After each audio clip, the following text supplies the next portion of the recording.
Hi dear friends, welcome to taste the difference channel. இன்றைக்கி வந்து பார்த்திங்கன்னா சூப்பராக ஒரு மார்னிங் பிரேக்ஃபாஸ்ட் ரெசிபி தான் பார்க்க போகிறோம். மசாலா ப்ரெட் இது எப்படி பண்ணலாங்கிறத நான் வந்து உங்களுக்கு ஸ்டெப் பை ஸ்டெப் காமிச்சிருக்கேன். ஆனால் வந்து இது வந்து பார்த்திங்கன்னா நீங்கள் வந்து ஒரு மார்னிங் பிரேக்ஃபாஸ்ட் சாப்பிட்லாம், இல்லை டின்னர் கூட நீங்கள் செஞ்சு சாப்பிட்லாம். அவ்வளோ சுவையாக சூப்பராக இருக்குங்க.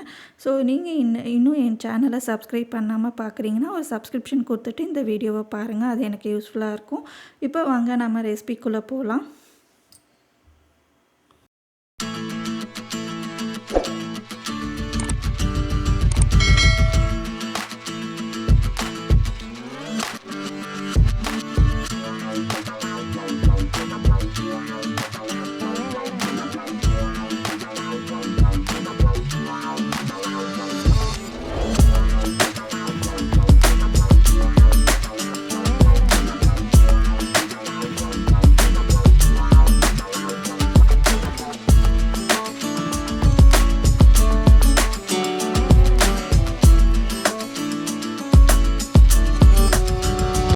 இப்போ நீங்கள் டேஸ்டிங் செஷன் முன்னாடியே பார்த்துருப்பீங்க எவ்வளோ சுவையாக சூப்பராக அவுட்புட் வந்திருக்குன்னு.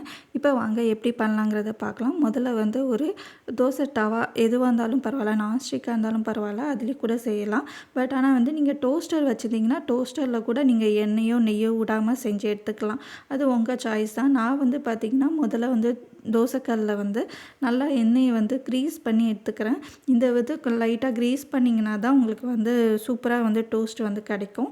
ஸோ இப்போ வந்து இது நல்லாவே சூடாகட்டும். சூடான பிறகு நான் என்ன பண்ணியிருக்கேன்னா ஒயிட் ப்ரெட் தான் எடுத்திருக்கேன். ஒயிட் ப்ரெட்லேயே பார்த்திங்கன்னா இது வந்து கிரைன்ஸ் யூஸ் பண்ணது, ஃபுல் ஹோல் கிரைன்ஸ் யூஸ் பண்ணது. ஸோ இந்த ப்ரெட்டை நான் சூஸ் பண்ணுறேன். உங்களுக்கு வந்து normal white bread, soft bread எதுவாக இருந்தாலும் நீங்கள் வந்து செஞ்சு எடுத்துக்கலாம். ஸோ இப்போ வந்து பார்த்திங்கன்னா இதை ப்ளேஸ் பண்ணிவிட்டு மேலே ஃபுல்லாக வந்து நான் நெய் ஊற்றிக்கிறேன். அது வந்து ஒரு கணக்கு கிடையாது, நீங்கள் எவ்வளோ ஊற்றணுமோ அது மாதிரி ஊற்றிக்கலாம். ப்ளஸ் மேலேயும் வந்து ஊற்றிக்கிறேன். எதுக்காகனா நம்ம திருப்பி போடும்போது அந்த சைடும் நம்மளுக்கு டோஸ்ட் ஆகி வரணும் இல்லையா, கீ கூட. ஸோ அதனால் மேலேயும் வந்து நான் கொஞ்சம் ஊற்றிக்கிறேன். இப்போ வந்து ஒன் சைடு வந்து நல்லாவே டோஸ்ட் ஆகி வந்துடுச்சுங்க. ஒரு 2 நிமிஷம் ஒரு நிமிஷம் கூட ஆகாது. நல்லா ஹீட்டாக இருந்துச்சுன்னா சூப்பராக ஃபாஸ்ட்டாக வந்து டோஸ்ட் ஆகி வந்துடும். ஸோ இப்போ வந்து இதே வந்து நீங்கள் டோஸ்டரில் கூட செஞ்சு எடுத்துக்கலாம். சப்போஸ் இந்த நெய் எண்ணெய் அதெல்லாம் வேணாம்னு நினச்சிங்கன்னா. ஸோ இப்போ வந்து பார்த்திங்கன்னா நான் திருப்பி போட்டு இந்த அளவுக்கு லைட்டாக டோஸ்ட் ஆனால் போதுங்க. ஸோ இப்போ அந்த சைடும் போட்டாச்சு. இந்த சைடும் நீங்கள் வந்து லைட்டாக கீ போடணுன்னா போட்டுக்கோங்க, அது உங்கள் சாய்ஸ் தான். நான் அந்த சைடு வந்து மேலேயும் வந்து லைட்டாக கீ போட்டிருக்கேன், அதனால வந்து நான் திரும்ப வந்து போடல. ஸோ இப்போ வந்து பார்த்திங்கன்னா எல்லாமே நான் டோஸ்ட் பண்ணி எடுத்துட்டேன். இதே மாதிரி உங்களுக்கு எத்தனை ப்ரெட் வேணுமோ அந்த அளவுக்கு நீங்கள் எல்லாமே டோஸ்ட் பண்ணி ஃபஸ்ட்டு எடுத்து வச்சுக்கோங்க. ஸோ நான் வந்து பார்த்திங்கன்னா ஒரு 10 ப்ரெட் 2 பேர் சாப்பிட்றதுக்கு ஏற்ற மாதிரி செஞ்சு காமிக்க போகிறேன். ஸோ 10 ப்ரெட் வந்து நான் செஞ்சுக்கிறேன். நீங்கள் மறுபடியும் செகண்ட் டைம் நீங்கள் ப்ரெட் டோஸ்ட் பண்ணும்போது எண்ணெய் இருக்காங்கிறத பார்த்துக்கோங்க. இந்த டவாவில் எண்ணெய் வந்து கம்மியாக இருந்தது அப்படின்னு நினச்சிங்கன்னா திரும்பவும் கொஞ்சம் வந்து க்ரீஸ் பண்ணிக்கோங்க. எண்ணெயோ நெய்யோ வச்சு க்ரீஸ் பண்ணிக்கோங்க. ஸோ நான் வந்து அடுத்த செட் ப்ரெட்டும் போட்டு இதே மாதிரி டோஸ்ட் பண்ணி எடுத்துகிட்டு வந்துக்கிறேன். இப்போ நான் டோட்டலி 10 ப்ரெட் இது மாதிரி வந்து நெய் போட்டு டோஸ்ட் பண்ணி எடுத்துட்டேங்க.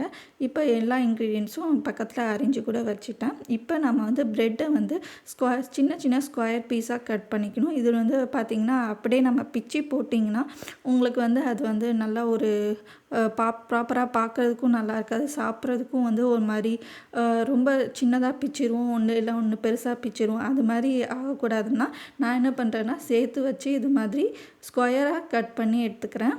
ஸோ இதே மாதிரி எல்லா ப்ரெட் பீஸஸும் நம்ம வந்து ஸ்கொயராக கட் பண்ணி எடுத்துக்கலாம். இப்போ பார்த்திங்கன்னா நம்மளுக்கு சூப்பராக வந்து அந்த ஒரு ஷேப்பில் கிடச்சிருக்கு. ஸோ நெய்யோட ஸ்மெல்லும் நல்லா கமகமன்னு இருக்குங்க. இப்போ இதே மாதிரி எல்லா ப்ரெட் பீஸஸும் நான் கட் பண்ணி எடுத்துகிட்டு வந்துக்கிறேன்.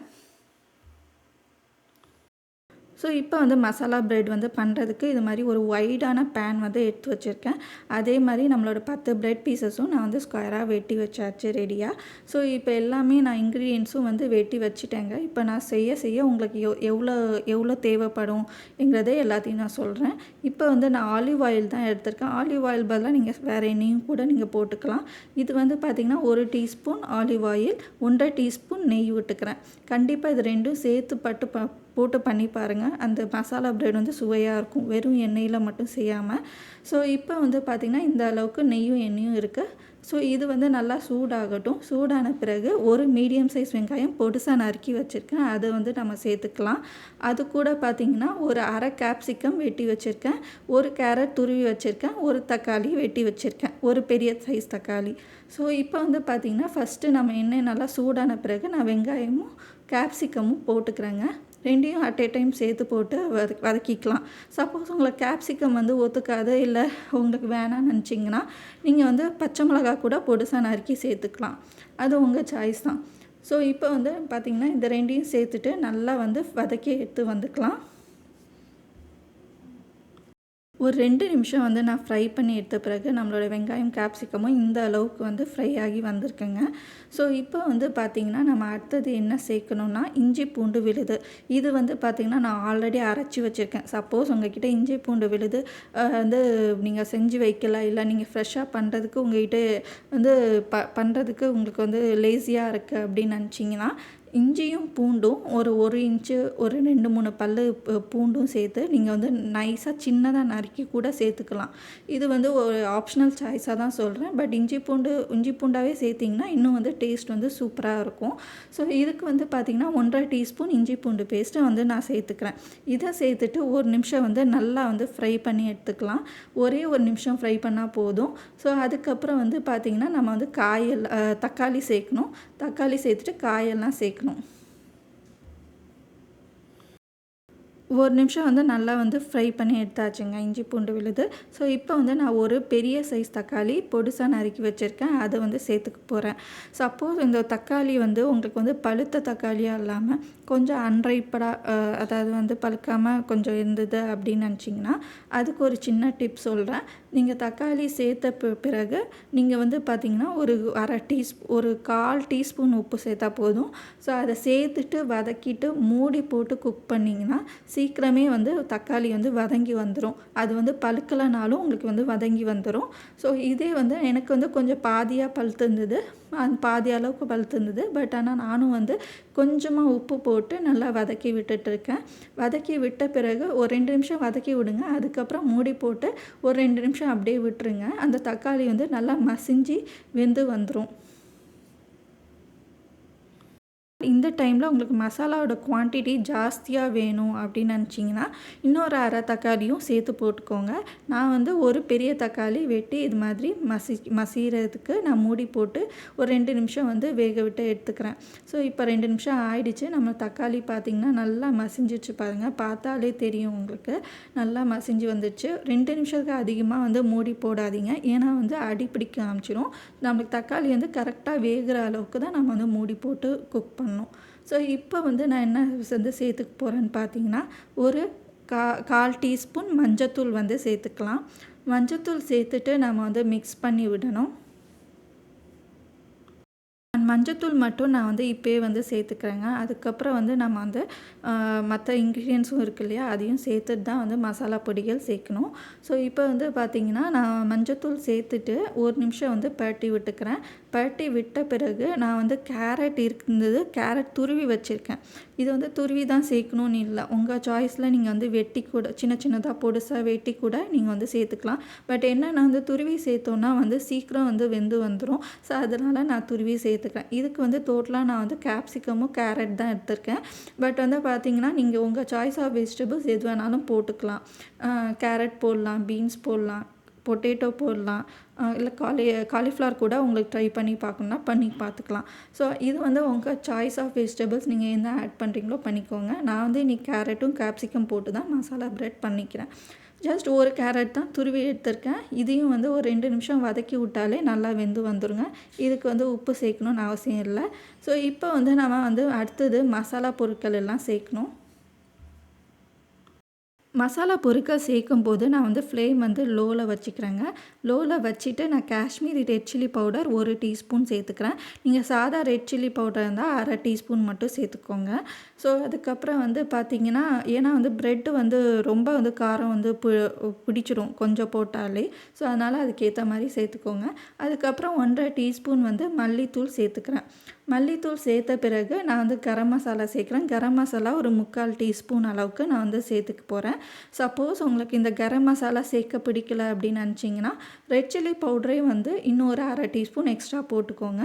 ஸோ அப்போ வந்து உங்களுக்கு அதில் வந்து காரம் வந்து கிடச்சிடும், தேவையான காரம். பட் நான் வந்து கரம் மசாலா எதுக்காக சேர்க்குறேன்னா நல்லா ஒரு ஃப்ளேவர் வரும், சாப்பிடும்போது நல்ல ஒரு டேஸ்ட் கிடைக்கும். அதனால வந்து 3/4 டீஸ்பூன் கரம் மசாலா சேர்த்துக்கிறேன். இது கூட வந்து பார்த்திங்கன்னா நம்ம வந்து உப்பு சேர்க்கணும். உப்பு வந்து நம்ம வந்து ஒரு 1/2 டீஸ்பூன் உப்பு முதல்ல வந்து சேர்த்துக்கலாம். ப்ரெட்டுக்கு வந்து உப்பு தேவைப்படாதுங்க. ஒன்லி இந்த மசாலா, இந்த கேரட் போட்டிருக்கோம் இல்லையா, அதுக்கு தான் வந்து தேவையான அளவு உப்பு போட்டிருக்கேன். ஸோ இப்போ வந்து 1/2 டீஸ்பூன் உப்பு போட்டுட்டு எல்லாமே வந்து நம்ம மிக்ஸ் பண்ணி விடலாம். ஒரு 2 நிமிஷம் போல் அப்படியே வந்து மிக்ஸ் பண்ணி விடுங்க. மிக்ஸ் பண்ணிவிட்டு நம்ம வந்து ஒரு 1/4 கப் வந்து தண்ணி சேர்க்கணும்.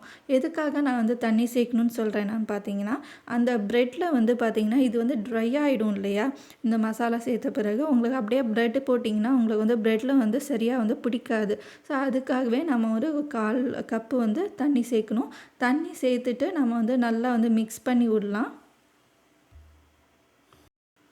ஒரு 1/4 கப் வந்து தண்ணி சேர்த்துக்கிறேங்க. அடுத்து தண்ணி சேர்த்துட்டு நான் வந்து மிக்ஸ் பண்ணி விட்டுக்கிறேன். மிக்ஸ் பண்ணிவிட்டு நம்ம என்ன பண்ணோன்னா மூடி போட்டு வேக விடணும். மூடி போட்டு ஒரு 2 நிமிஷம் போல் வேக விடணும். அதுக்கப்புறம் தான் வந்து நம்ம மசாலா வந்து நல்லா குக்காகி வரும். ஸோ இப்போ வந்து பார்த்திங்கன்னா நான் அதே மாதிரி இப்போ தான் வந்து அந்த வீடியோ கிளிப் வருதுன்னு நினைக்கிறேன். ஸோ ஓகே, 1/4 கப் தண்ணி சேர்த்துக்கிறோம். ஒரு 2 நிமிஷம் வந்து பெரட்டுறோம். அதுக்கப்புறம் மூடி போட்டு ஒரு 2 நிமிஷம் குக் பண்ணணும். இப்போ வந்து பார்த்திங்கன்னா சப்போஸ் உங்களுக்கு வந்து தண்ணி வந்து ரொம்ப பத்தலை அப்படின்னு நினச்சிங்கன்னா இன்னொரு 1/4 கப் தண்ணி கூட நீங்கள் சேர்த்துக்கலாம். ஆனால் அதிகமாக தண்ணி சேர்க்க வேண்டாம், ஓரளவுக்கு ஒரு திட்டமாக சேர்த்துக்கோங்க. இப்போ வந்து நான் மூடி போட்டுக்கிறேன். ஒரு 2 நிமிஷம் கழித்து நம்ம வந்து திறந்து பார்க்கலாம். அண்ட் சூப்பராக வந்து மசாலா வந்து 2 நிமிஷத்துக்கு மேலே குக் பண்ணாதீங்க, அடி பிடிக்க ஆரம்பிச்சிடும். ஆனால் அதுவும் கவனத்தில் வச்சுக்கோங்க. இப்போ வந்து நான் திறந்து பார்க்குறேன். நல்லா வந்து மசாலா வந்து சூப்பராக குக் ஆகி அதோட கலரே வந்து மாறியிருக்கும். ஸோ அந்த அளவுக்கு குக் ஆகணும். நம்மளுக்கு சூப்பராக அடி பிடிக்காமையும் வந்திருக்குங்க. ஸோ இப்போ வந்து பார்த்திங்கன்னா இந்த மசாலாவை லைட்டாக நம்ம வந்து டேஸ்ட் பண்ணி பார்க்கணும். ஸோ உப்பு காரம் எல்லாம் சரியாக இருக்கான்னு பார்க்கணும்.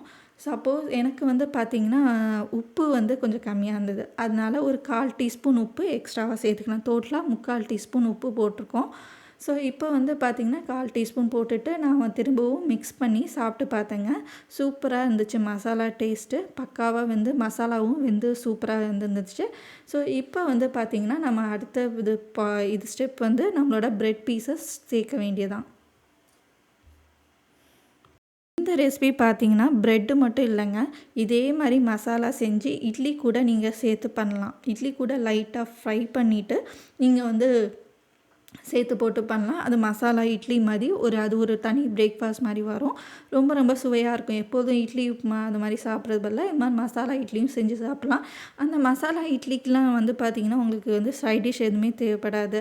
சப்போஸ் உங்களுக்கு சைட் டிஷ் வேணும் அப்படின்னு நினச்சிங்கன்னா ஒரு தேங்காய் சட்னி பண்ணிக்கோங்க. இப்போ இந்த மசாலா ப்ரெட்டுக்கு கண்டிப்பாக சைட் டிஷ் தேவைப்படாது. இது வந்து அப்படியே வந்து ஒரு சாட் ஐட்டம் மாதிரி நம்ம வந்து எடுத்து சாப்பிட வேண்டியதுதான். ஸோ இப்போ நம்ம அந்த ஃப்ரை பண்ண ப்ரெட் பீசஸ், அது வந்து டோஸ்ட் பண்ண ப்ரெட் பீசஸ் அது போட்டுட்டு ஒரு 1/4 கைப்பிடி கொத்தமல்லி மட்டும் பொடிசாக நறுக்கி வச்சுருந்தது சேர்த்துட்டு நல்லா மிக்ஸ் பண்ணி விடணும். இது வந்து கொஞ்சம் லோ ஃப்ளேம்லேயே நீங்கள் கூட மிக்ஸ் பண்ணிக்கலாம். அப்போ தான் வந்து ப்ரெட்டோட நல்லா கோட் ஆகி நல்லா சூப்பராக வரும். ஃபைனலாக லாஸ்ட்டாக நல்லா மிக்ஸ் பண்ண பிறகு லாஸ்ட்டாக ஒரு ஃப்ளேம் இன்க்ரீஸ் பண்ணிவிட்டு 1 நிமிஷம் பட்டினிங்கன்னா சூப்பராக நம்மளோட மசாலா ப்ரெட் வந்து ரெடி ஆகிடுங்க. அண்ட் ஃபைனலாக ஒரே ஒரு இன்க்ரீடியன்ட் சேர்க்க போகிறேன். என்னென்னா வந்து லெமன் ஜூஸ். லெமன் ஜூஸ் வந்து பார்த்திங்கன்னா இந்த சாட் ஐட்டம்லலாம் வந்து போட்டிருப்பாங்க. அந்த நார்த் இந்தியன்ஸ் எல்லாமே ஃபைனலாக இது மாதிரி கொஞ்சம் லெமன் ஜூஸ் பிழிஞ்சு விடுவாங்க. அது போட்டாலே வந்து சுவை வந்து தூக்கி கொடுக்கும். இன்னுமே வந்து லைட்டாக ஒரு புளிப்பு சுவையோட காரத்தோடு சாப்பிடும்போது நல்லாயிருக்கும். ஸோ இது வந்து பார்த்திங்கன்னா ஒரு டீஸ்பூன் அளவு நான் லெமன் ஜூஸ் வந்து பிழிஞ்சிக்கிறேன். இது பிழியும் போது உங்களுக்கு ஃப்ளேம் கம்ப்ளீட்டாக லோவில் வச்சுட்டு ஜஸ்ட் 1 நிமிஷம் வந்து பரட்டினா போதும், ரொம்ப அதிகமாக பரட்ட வேணாம். ஸோ இப்போ வந்து பரட்டிட்டு நம்ம எடுத்து பார்த்தோன்னா சூப்பராக நம்மளோட மசாலா ப்ரெட் ரெடி ஆகிடுச்சு. நான் ஏற்கனவே இந்த டேஸ்டிங் செஷன் உங்களுக்கு காமிச்சிட்டேங்க. இது வந்து இப்போ வந்து ஒரு ப்ரெசன்டேஷன் வந்து நீங்கள் பார்த்துக்கலாம். ரொம்பவே சுவையாக சூப்பராக இருந்துச்சு. என் ஹஸ்பண்டும் ரொம்ப விரும்பி சாப்பிட்டாரு. நீங்களும் இது வந்து ஒரு மார்னிங் பிரேக்ஃபாஸ்ட்டை நீங்கள் ட்ரை பண்ணி சாப்பிட்டு பாருங்கள். ரெகுலராக ஒரு ஆம்லெட், ப்ரெட்டு அது மாதிரி செஞ்சு சாப்பிடாம இது மாதிரி மசாலா ப்ரெட்டும் ட்ரை பண்ணி பாருங்கள். ரொம்ப ரொம்ப சுவையாக இருக்கும். உங்களுக்கும் பிடிச்சிருக்கும்னு நினைக்கிறேன். மறக்காமல் நம்ம சேனலை சப்ஸ்கிரைப் பண்ணிக்கோங்க, லைக் பண்ணுங்கள், கமெண்ட் பண்ணுங்கள் அண்ட் ஷேர் பண்ணுங்கள். Thank you friends. இன்னொரு வீடியோவில் பார்க்கலாம்.